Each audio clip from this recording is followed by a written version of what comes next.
the irony is not lost on me that far too often I try to, denigrate myself and create situations where I feel uncomfortable, and that's kind of the purpose of a lot of what I do, and I'm trying to move away from that. And yet, like, that's what keeps coming out. It's just those concepts of this is uncomfortable. I don't like this. I don't like this. And I mock myself at times for this. I point this out as in being a bit hypocritical because I don't like uncomfortable situations, and yet I find myself putting myself into them, and trying to move away from them and move away from them in a way that's helpful, not just not avoiding them, not just avoiding them, just I need to take stock, take inventory, and know what's happening, and why is it happening? What's happening? Why is it happening? What am I moving away from? What do I pull myself toward? Often I pull myself toward chaos, and that's not helpful. I mean, it can be at times, I suppose, in the sense of learning, but really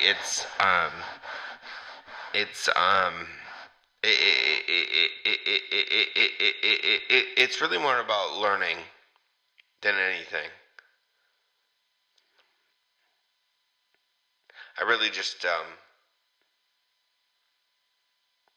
I'm just trying to learn myself,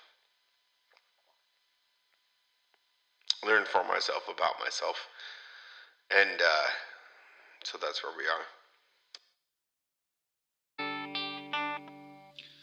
Alright, today's note. So I had a compulsion, and I have for the last few days, to cut my hair.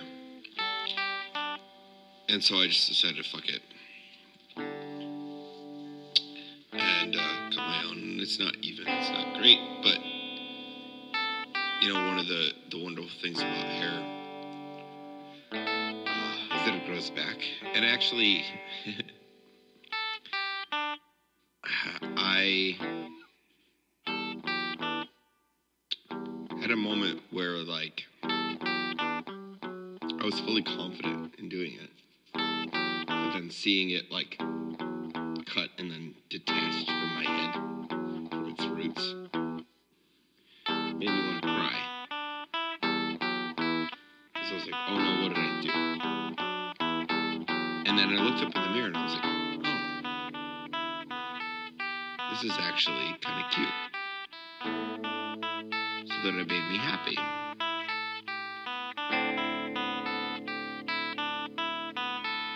I don't know, it feels like some sort of life lesson in there for me.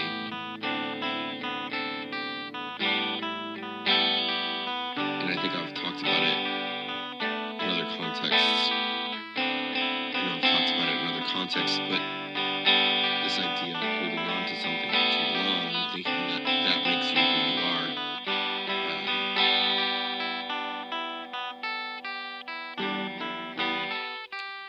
isn't necessarily the case. So we'll see. I'm gonna go take a shower and see how it washes out. I'm sorry saying that, but like,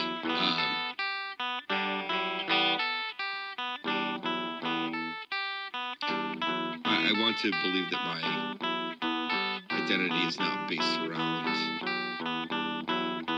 aesthetics and physical attributes.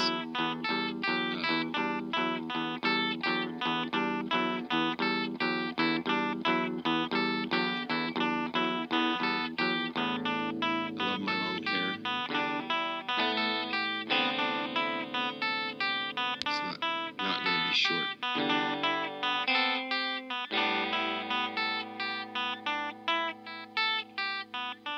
This should be some intentions, man. Okay, thank you.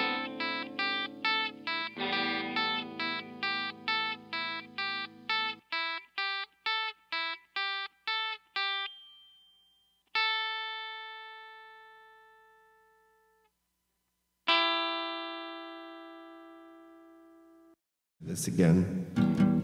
Let's try this again. Oh, yeah, I know. We're gonna try it again, though. Yeah, I know.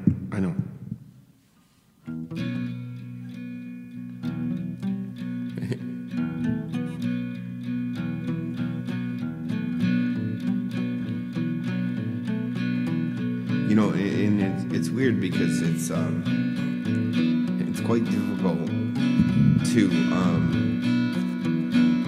try to do things right the first time, and that's sort of my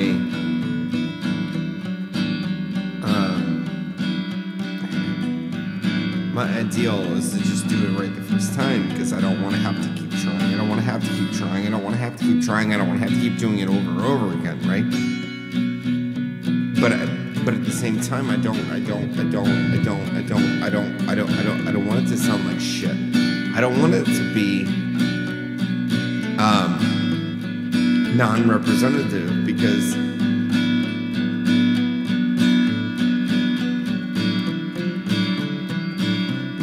that makes it more difficult, you know, and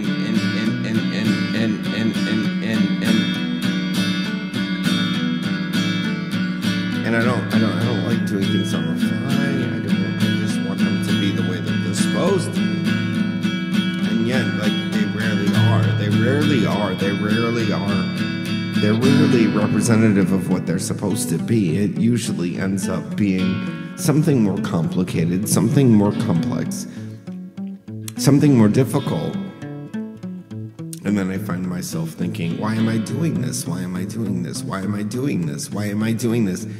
And, you know, the fact of the matter is, because I don't really have a choice. I mean, I do, of course. I always have a choice. But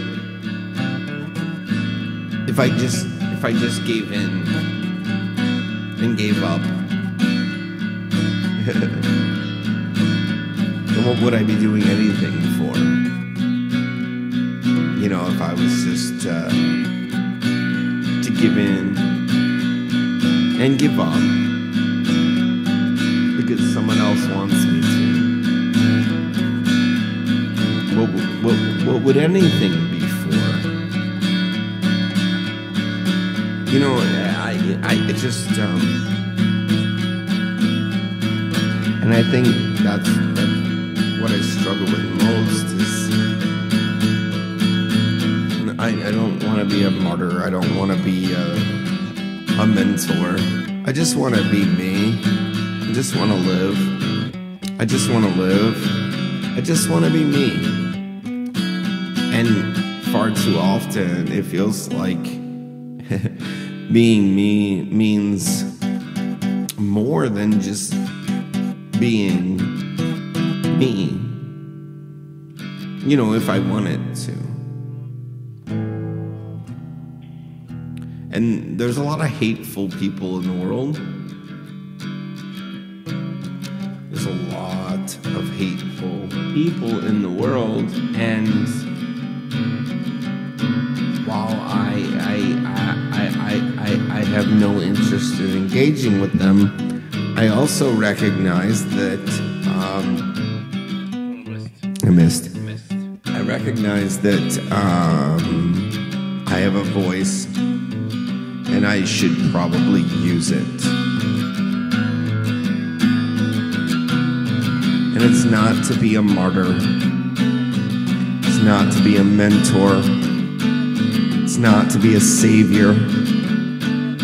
It's just to be me. It's just to be me. And that's what I want. Right? I keep saying that. I just want to be me. And that is me. I just want to help.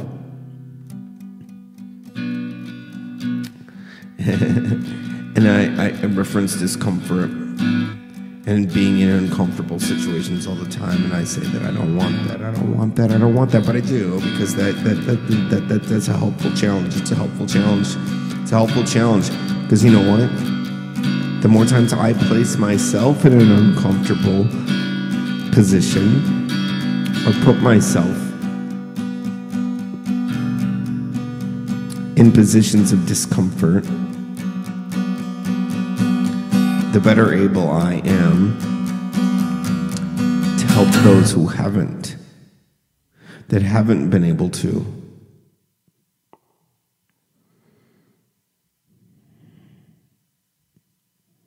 And I don't ever want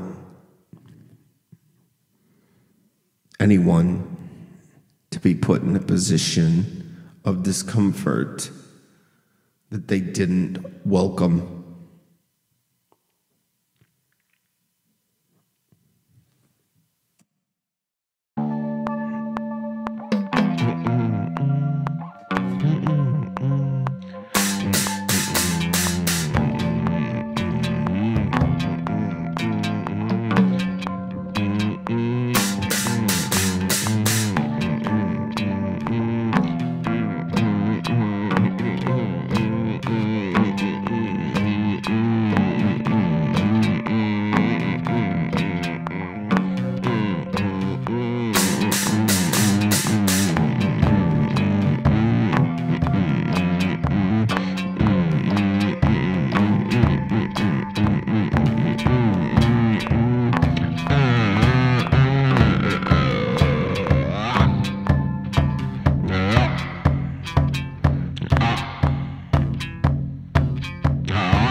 No, I know.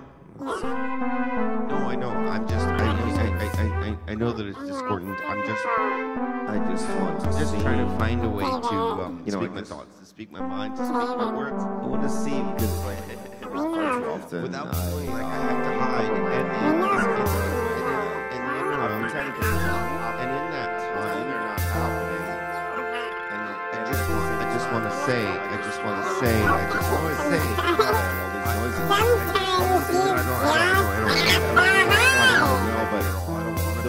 the one common thing that I just be a hero. I want to live. I just want to live my life. In the meantime, I don't want to die. Before we move on, we can talk about mortality. We're going to do this, but I just want to say right now, I don't want mortality about it right now. I don't want mortality because, I just don't want to talk about mortality right now. It's terrifying to me. We don't have to.